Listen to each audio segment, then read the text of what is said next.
Makna hari akhir menurut fase kehidupan manusia. Yang pertama, alam ruh. 2. Alam janin. 3. Alam dunia. 4. Alam kubur atau alam barzah. 5. Alam akhirat. Hari akhir menurut Al-Quran. Hari akhir atau hari kiamat menurut Al-Quran dapat dibagi menjadi dua. Yang pertama, kiamat sugra atau kecil.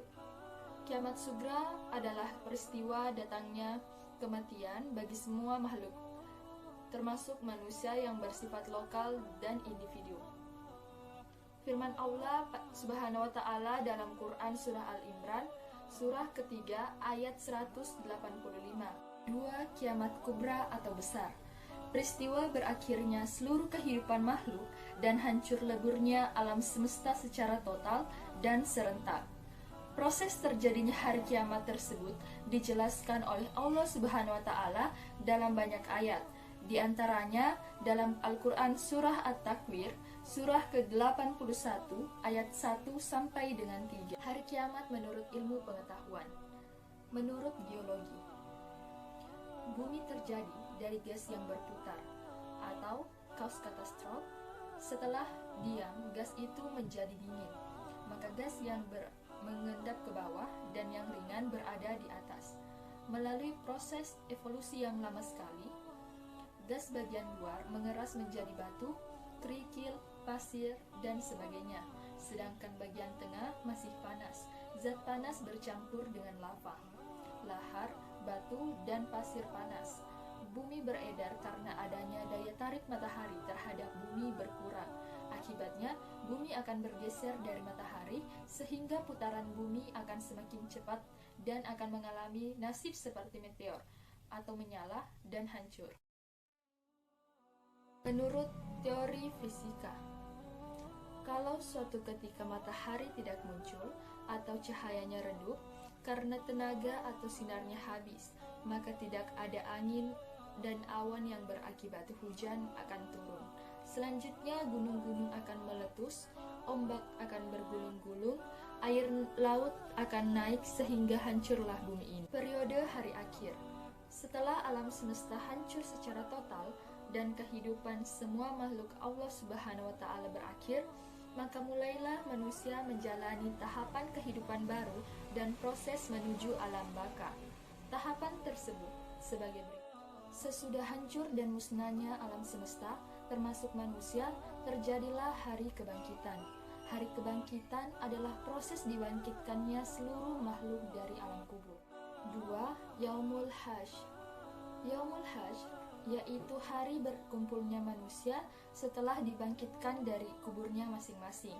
Kemudian semua manusia digiring ke tempat yang luas, yaitu padang mahsyar, tempat berkumpul. 3.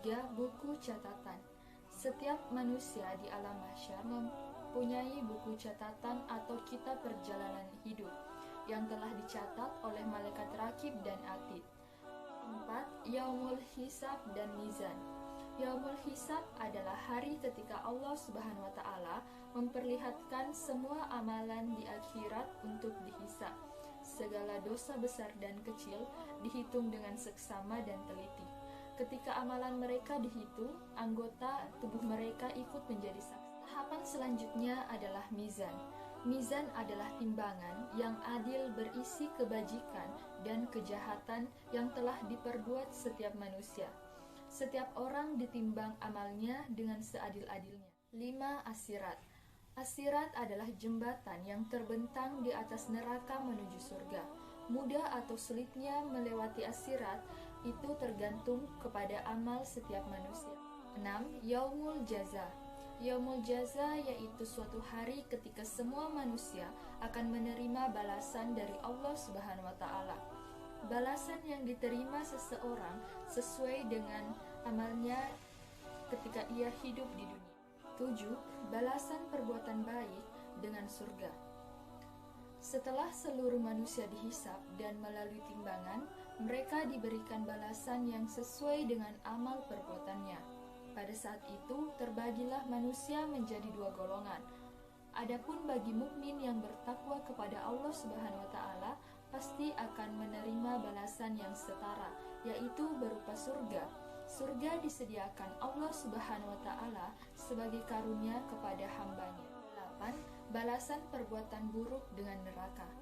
Adapun orang yang selama hidup di dunia lebih banyak mengerjakan perbuatan jahat, maksiat, tercela, dan kafir terhadap Allah Subhanahu wa Ta'ala, kufur terhadap nikmat dan ajaran Allah Subhanahu wa Ta'ala, maka akan mendapatkan balasan yang sesuai dengan apa yang ia kerjakan. Hakikat beriman kepada hari akhir.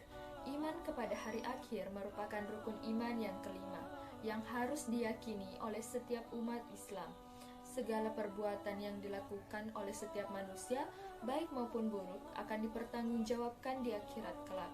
Oleh sebab itu, keimanan kepada hari akhir hendaknya dijadikan landasan utama untuk menyadarkan diri agar selalu taat kepada ajaran Allah Subhanahu wa Ta'ala.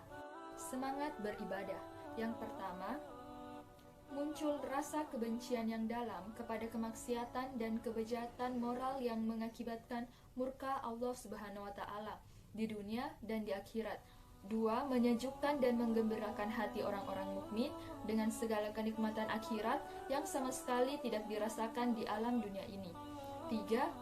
Senantiasa tertanam kecintaan dan ketaatan terhadap Allah Subhanahu wa Ta'ala dengan mengharapkan maunahnya pada hari itu. 4. Senantiasa termotivasi untuk beramal baik dengan ikhlas. 5. Senantiasa menghindari niat-niat yang buruk, apalagi melaksanakannya. 6. Menjauhkan diri dari asumsi-asumsi yang mengkiaskan apa yang ada di dunia ini dengan apa yang ada di akhirat.